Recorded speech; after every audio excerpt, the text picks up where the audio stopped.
kasih, jemaat-jemaat Tuhan yang kami kasih di dalam nama Yesus Kristus. Kembali kita bertemu di ibadah doa puasa kita pada hari ini, walaupun secara online, tapi tidak mengurangi sukacita kita untuk bersorak-sorai bagi Tuhan. Baik, sebelum kita masuk dalam ibadah doa dan puasa, terlebih dahulu mari kita dengarkan Jemaat Sopar, sikap kita dalam posisi berdoa.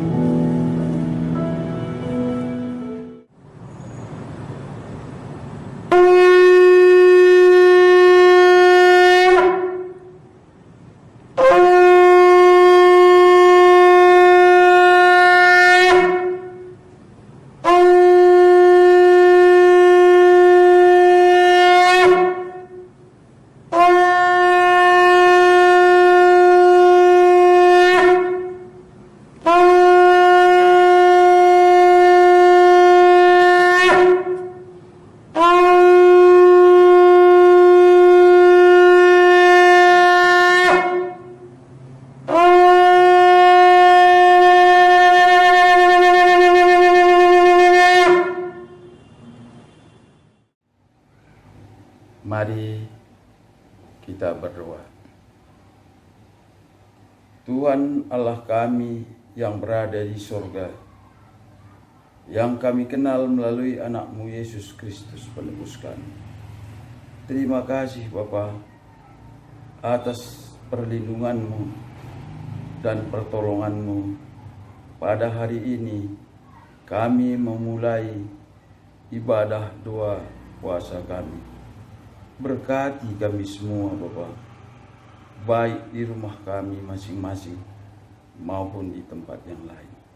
Begitu juga kiranya Bapa yang mengambil bagian di dalam kegiatan ini, berkati dan lindungi supaya ibadah doa puasa kami berjalan dengan sehat dan damai.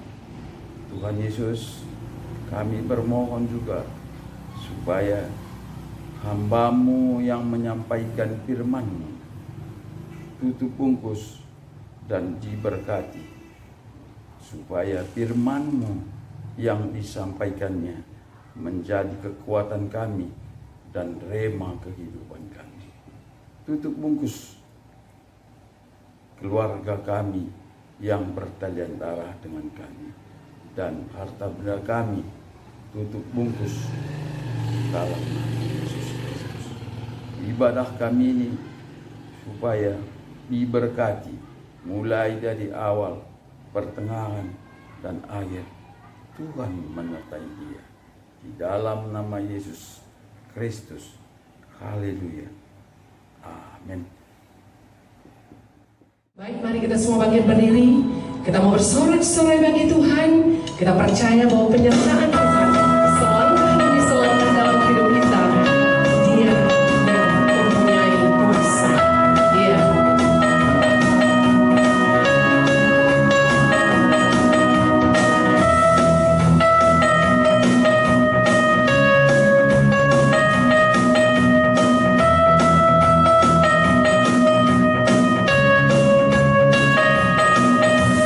Oh,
saudara yang terkasih di dalam Yesus Kristus, buka hati kita untuk menyembah Tuhan, mengagungkan Dia dalam setiap pujian penyembahan kita.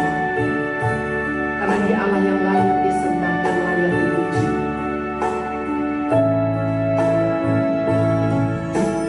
Alam semesta melukiskan kebesaran Tuhan.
Yesus, Tuhan dan Juru Selamat kami yang hidup, kami berdoa dan bersyukur.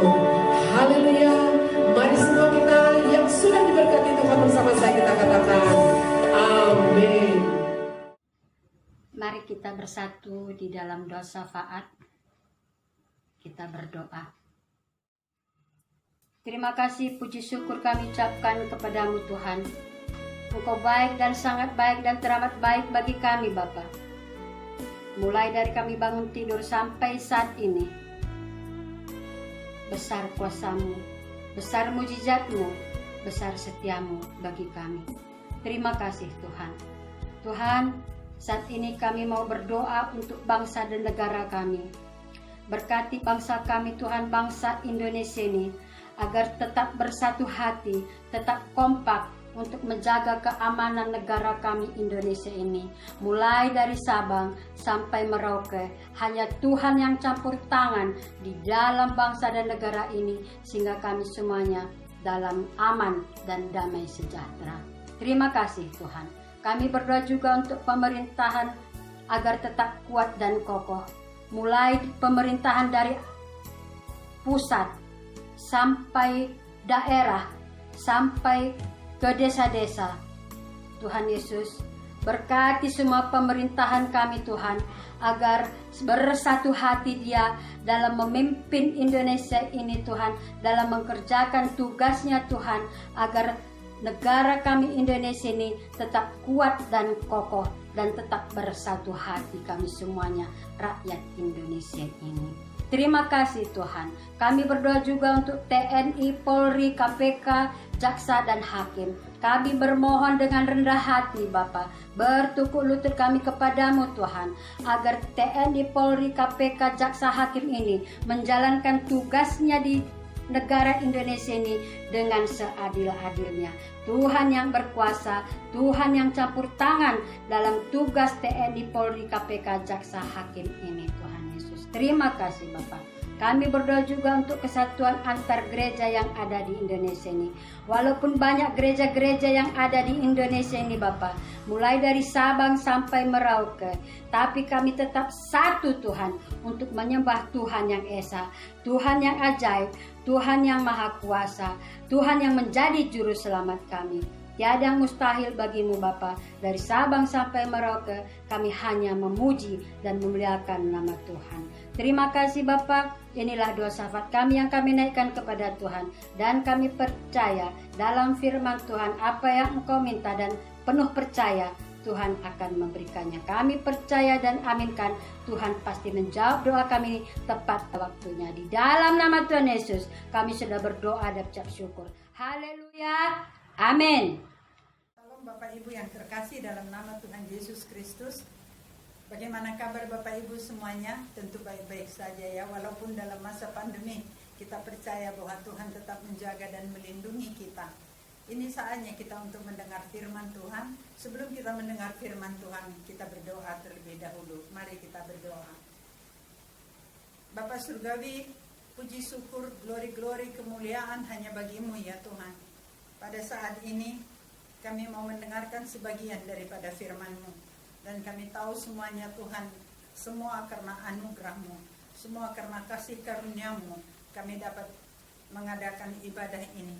Kami juga bersyukur Tuhan, Engkau sudah mengurapi semua yang bertugas untuk ibadah ini. Tuhan, Engkau sudah merapi dari ubun-ubun sampai ke ujung kakinya. Begitu juga Tuhan saat ini, bagi semua yang mendengar, bagi semua yang melihat Tuhan acara ini, Engkau urapi dari ubun-ubun sampai ke ujung kaki. Berikan juga urapan pengajaran supaya mengerti Tuhan, kami mengerti maksud-Mu, apa yang harus kami lakukan di dalam kehidupan kami sehari-hari, supaya kami tetap berada di koridor-Mu. Urapi juga hamba-Mu Tuhan, sembunyikan hamba-Mu di belakang salib-Mu. Terima kasih Bapa, terpuji Engkau, termulialah Engkau. Di dalam nama anak-Mu Yesus kami berdoa dan bersyukur, haleluya, amin. Firman Tuhan yang sampai kepada kita pada saat ini diambil dari 2 Raja-Raja 5 ayat 21 sampai dengan ayat 27. 2 Raja-Raja 5 ayat 21 sampai dengan 27. Saya akan bacakan bagi kita semuanya. Demikianlah firman Tuhan. Lalu Gehazi mengejar Naaman dari belakang. Ketika Naaman melihat ada orang berlari-lari mengejarnya, turunlah ia dengan segera dari atas kereta untuk mendapatkan dia dan berkata, "Selamat." Jawabnya, "Selamat, Tuan." Tuanku Elisa menyuruh aku mengatakan, baru saja datang kepadaku 2 orang muda dari pegunungan Efraim dan antara rombongan Nabi. Baiklah, berikan kepada mereka setalenta perak dan 2 potong pakaian. Naaman berkata, "Silakan, ambillah 2 talenta." Naaman mendesak dia dan membungkus 2 talenta perak dalam 2 pundi-pundi dan 2 potong pakaian, lalu memberikannya kepada 2 bujangnya. Mereka ini mengangkut semuanya di depan Gehazi. Setelah mereka sampai ke bukit, disambutnya lah dari tangan mereka, disimpannya di rumah, dan disuruhnya kedua orang itu pergi, maka pergilah mereka. Baru saja Gehazi masuk dan tampil ke depan tuannya, berkatalah Elisa kepadanya, "Dari mana, Gehazi?" Jawabnya, "Hambamu ini tidak pergi kemana-mana." Tetapi kata Elisa kepadanya, "Bukankah hatiku ikut pergi ketika orang itu turun dari atas keretanya mendapatkan engkau? Maka sekarang engkau telah menerima perak, dan dengan itu dapat memperoleh kebun-kebun, kebun zaitun, kebun anggur, kambing domba, lembu sapi, budak laki-laki dan budak perempuan. Tetapi penyakit kusta Naaman akan melekat kepadamu dan kepada anak cucumu untuk selama-lamanya." Maka keluarlah Gehazi dari depannya dengan kena kusta putih seperti salju. Demikianlah firman Tuhan. Berbahagia kita yang mendengar firman Tuhan, terutama yang melakukannya dalam kehidupannya sehari-hari. Bapak Ibu yang terkasih dalam nama Tuhan Yesus Kristus, pada waktu itu ada seorang anak yang masih remaja diangkut sebagai tawanan ke Aram, dan dia bekerja pada seorang panglima yang dia menjadi pembantu dari nyonya panglima ini. Nama panglima itu adalah Naaman. Kemudian dia bercerita kepada nyonyanya bahwasanya penyakit seperti yang dialami oleh tuannya, yaitu panglima Naaman, bisa disembuhkan oleh seorang nabi yang ada di negerinya. Seorang anak yang masih kecil sudah bersaksi, dan dia sudah menjadi pembawa berita sebagai hamba Tuhan untuk menyampaikan kepada orang lain bahwa di negerinya ada seorang nabi yang dapat menyembuhkan penyakit. Ini sungguh luar biasa. Dia sebagai seorang tawanan, tapi dia sudah mengerjakan pekerjaan Tuhan. Bapak Ibu, inilah yang pertama yang kita dapat, bagaimana dia menyampaikan kepada nyonyanya, dan setelah itu nyonyanya memberitahu kepada panglima, dan panglima meminta izin kepada raja supaya dia diizinkan untuk pergi ke Israel untuk menemui Elisa. Kemudian mereka pergi dan menemui Elisa. Kemudian dia berkata, "Saya mau bertemu dengan Nabi Elisa." Kemudian yang keluar adalah Gehazi, dan Gehazi menyampaikan kepada Elisa, dan Elisa katakan, "Beritahu saja kepada panglima itu supaya dia pergi ke sungai Yordan, dan di sana dia masuk ke dalam air, keluar, masuk, keluar, masuk, keluar, sampai 7 kali. Setelah itu dia akan sembuh." Pada saat disampaikan oleh Gehazi kepada Naaman hal yang seperti itu, apa yang dikatakan oleh panglima Naaman? "Aduh, kalau perkara sungai, jauh lebih jernih sungai di tempat kami daripada sungai Yordan. Sungai Yordan itu keruh airnya, tidak dalam lagi." Dan kemudian dia bilang, "Udah, ayo pulang." Orang kita juga sering begitu ya, kalau kita nggak cocok rasanya, udah pulang aja, pulang, nggak usah terus. Tapi kemudian datanglah tentara-tentaranya itu yang bersama-sama dengan dia. "Tuan, kita sudah berada di Israel. Hanya tinggal selangkah saja kita sampai di sungai Yordan. Apalah salahnya kalau kita coba dulu pergi ke sana. Kemudian kita akan melakukan apa yang disuruh oleh nabi yang terkenal bisa mengadakan penyembuhan itu. Kemudian hati Naaman luluh dan kemudian mereka berjalan bersama ke Sungai Yordan, dan dia pun langsung terjun ke Sungai Yordan, dan dia pun berendam sekali, kemudian berendam 2 kali, berendam 3 kali, berendam 4 kali, berendam 5 kali, berendam 6 kali, dan ketika dia berendam ke-7 kali, semua sakit kustanya hilang dan badannya itu bersih, kulitnya bersih seperti kulit bayi. Hatinya sangat senang dan dia kembali menemui Elisa. Dan ketika dia sampai di tempat Elisa, dia memberikan persembahannya dan mengatakan bahwasanya dia sudah membawa begitu banyak persembahan. Dia mau memberikan 10 talenta perak, yaitu 10 kali 34 kilogram perak. Dan dia memberikan 6.000 kilogram sikal emas. 6.000 sikal emas, bukan kilogram. Ya, kalau 6.000 itu kali 11,5 berarti 69 kilogram emas. Jadi kalau dihitung sekarang itu kira-kira ya kalau nggak salah sekitar 50 miliar lebih ya. Tapi itu ditolak sama Elisa. Dia bilang tidak, bawa saja pulang. Bapak Ibu yang terkasih dalam nama Tuhan Yesus Kristus, apakah kira-kira sebabnya makanya Elisa tidak mau menerima? Ya. Tidak, dia menolak sama sekali. Padahal kita tidak ada disuruh untuk menolak, tetapi jangan meminta. Yesus berkata, engkau menerimanya dengan cuma-cuma, oleh karena itu berikan juga kepada orang lain dengan cuma-cuma. Mungkin itu yang dipegang. Elisa menolak pemberian ini terdapat di dalam 2 Raja-Raja 5 ayat 16. Kemudian Panglima Naaman tidak terlalu mendesak. Kalau dia nggak mau, ya kita nggak bisa paksa. Begitulah kira-kira.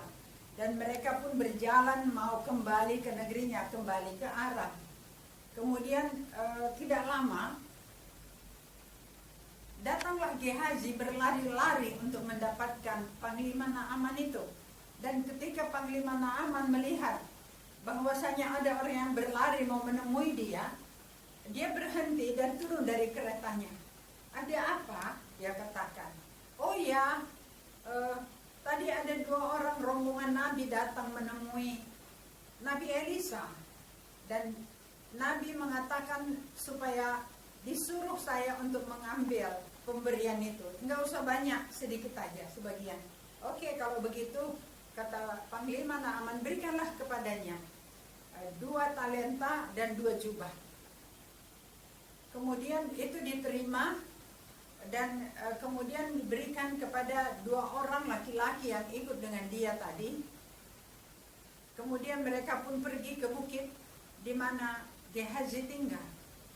Setelah itu Gehazi itu menyimpannya di dalam rumahnya. Dia mengatakan itu ya, jadi berarti dia itu sudah memakai nama Elisa. Karena sebenarnya Elisa tidak ada menyuruh dia, tapi dia pergi sendiri. Kalau saya perhitungkan, barangkali belum begitu jauh Panglima Naaman itu berjalan, tapi mungkin tidak kelihatan lagi dari rumah Elisa. Dan kemudian dia berkata seperti itu terdapat di dalam 2 Raja-Raja 5 ayat 22. Bapak Ibu yang terkasih di dalam nama Tuhan Yesus Kristus, kemudian dia simpan di dalam rumahnya, dan setelah itu dia kembali ke tempat Elisa. Dia suruh 2 orang laki-laki tadi yang ikut dengan dia suruh pergi, kemudian dia kembali ke tempat Elisa. Pada saat sampai di sana, Elisa bertanya, dari mana engkau tadi, Gehazi? Kemudian Gehazi berkata, hamba tidak ada pergi kemana-mana, tuanku. Hanya ada di sekitar di sini aja. Terus kemudian Elisa berkata, bukankah hatiku tadi mengikuti engkau ketika Panglima Naaman itu turun dari keretanya dan menemui engkau? Berarti Elisa tahu apa yang dilakukan oleh Gehazi. Seringkali kalau nabi-nabi ini mereka punya ilmu marifat ya. Dia tahu apa yang sudah terjadi dan mereka juga tahu apa yang akan terjadi. Tetapi begitu lama Gehazi sudah bersama-sama dengan Elisa. Tapi ternyata dia tidak sadar bahwa apa yang dia lakukan itu pasti akan diketahui oleh tuannya. Bapak Ibu yang terkasih dalam nama Tuhan Yesus Kristus, itu sebabnya kita harus tahu bahwa mata Tuhan itu ada di mana-mana. Jadi kalau kita ingat itu mata Tuhan ada di mana-mana, kita tidak akan melakukan hal yang Tuhan tidak suka. Kalaupun kita pergi misalnya ke supermarket atau kemana saja, ada juga orang yang sambil lewat begitu dia ambil coklat atau dia ambil makanan, dia masukkan di kantong atau masukkan di tas. Memang mungkin penjaga tidak melihat, tapi mata Tuhan ada di mana-mana. Tapi begitulah hebatnya ya. Begitu hebatnya godaan dari harta itu. Kemudian apa yang dikatakan oleh Nabi Elisa? Iya Gehazi, aku tahu dengan uang yang engkau terima itu, engkau sudah bisa membeli kebun anggur, kebun korma, kebun zaitun, sapi, lembu, berapa budak, kau punya semuanya. Tapi engkau akan kena kutuk. Jadi semua penyakit kusta yang mengenai Panglima Naaman akan mengenai engkau. Engkau dan semua keturunanmu akan kena sakit kusta. Itu terdapat di dalam 2 Raja-Raja 5 ayat 25 sampai 27. Bapak Ibu yang terkasih dalam nama Tuhan Yesus Kristus, begitulah seorang pelayan yang tadinya sangat setia kepada tuannya. Tapi tema kita memang hari ini adalah kutuk karena memanfaatkan orang lain untuk kepentingan kita pribadi. Oleh karena itu kita juga harus melihat, jangan-jangan pada saat kita melayani juga kita sudah memanfaatkan orang lain untuk kepentingan kita pribadi. Itu namanya Gehazi. Kalaupun sekarang kita tidak kena penyakit kusta, tapi hukuman itu pasti akan terjadi. Karena kutuk itu adalah hukuman. Hukuman karena melanggar peraturan yang sudah ditetapkan oleh Tuhan. Bapak Ibu yang terkasih, Gehazi kena kutuk dan dia pergi meninggalkan tuannya Nabi Elisa. Bapak Ibu yang terkasih, begitu banyak kutuk-kutuk yang terjadi yang tanpa kita sadari ada di sekitar kita.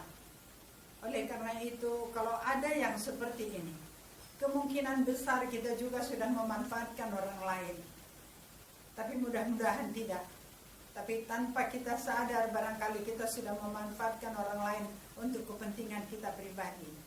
Kita masih bisa meminta kepada Tuhan supaya kutuk itu diubah menjadi berkat. Ada beberapa cara yang harus kita lalui, yaitu pertama kita harus mengundang Yesus supaya Yesus itu masuk di dalam hati kita. Kita jadikan Yesus itu menjadi juru selamat kita. Kita mengakui semua dosa-dosa kita. Kita minta ampun kepada Tuhan. 1 Yohanes 1 ayat 9 yang mengatakan bahwasanya jikalau engkau minta ampun, engkau mengakui dosamu dan minta ampun, maka Tuhan itu adalah setia dan adil. Dia tidak hanya mengampuni, tapi dia juga akan menyucikan engkau dari segala kenajisan-kenajisanmu. Itu yang dijanjikan oleh Tuhan. Kemudian kita sudah harus mengampuni orang lain. Markus 11 ayat 24 dan 25.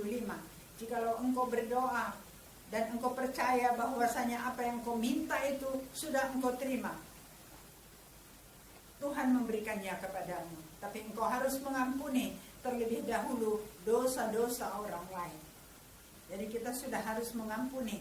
Kemudian yang berikutnya kita harus mengakui bahwa darah Yesus itu sudah membebaskan kita dari segala kutuk-kutuk, sudah membebaskan kita dari segala ikatan-ikatan kuasa-kuasa gelap. Itu 1 Yohanes 1 ayat 7 dikatakan di sana. Dan kemudian kita meminta kepada Tuhan supaya kutuk yang mestinya kena kepada kita itu dilepaskan ikatannya. Seperti yang terdapat di dalam Matius 18 ayat 18. Apa yang terikat di bumi akan terikat di surga. Apa yang dilepaskan di bumi akan terlepas di surga. Oleh karena itu kita meminta supaya semua kutuk yang mestinya kena kepada kita, baik itu kutuk karena kesalahan kita ataupun kutuk karena kesalahan orang tua kita, karena kutuk itu akan ketransfer kepada keturunannya, anak-anaknya, cucunya, semuanya. Jadi kita minta di dalam nama Yesus Kristus, kutuk yang mestinya kena kepada aku itu diputuskan dalam nama Yesus dan diputar balikkan, sehingga kutuk itu semuanya akan menjadi berkat. Bapak Ibu yang terkasih dalam nama Tuhan Yesus Kristus, dengan demikian kita sudah lepas daripada kutuk. Karena Tuhan berjanji, Tuhan akan memberikan kepada kita pengampunan akan segala salah dan dosa kita. Jadi ada yang mengatakan, kutuk itu semuanya sudah ditanggung oleh Yesus di Bukit Golgota, di kayu salib. Benar. Tetapi pada saat itu sudah dibebaskan kita, tapi nenek moyang kita, leluhur kita atau orang tua kita pergi berdukun, sehingga kutuk itu masih mengena kepada kita.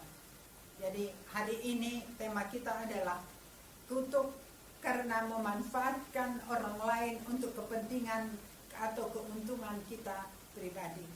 Dan itu kita lepaskan, semua kutuk-kutuk itu kita lepaskan dan kita minta supaya Tuhan mengubahnya, memutarbalikannya menjadi berkat.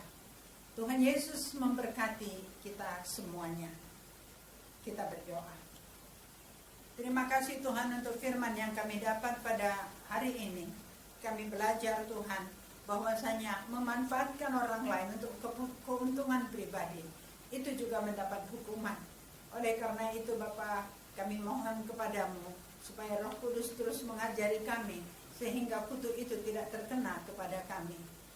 Dan kami juga Tuhan, Engkau izinkan atau Engkau ajak supaya Engkau menyuruh kami untuk menyampaikan ini kepada semua orang, sehingga semua orang Tuhannya sudah pernah kena hukuman yang seharusnya mendapat hukuman, dapat diampuni segala salah dosanya.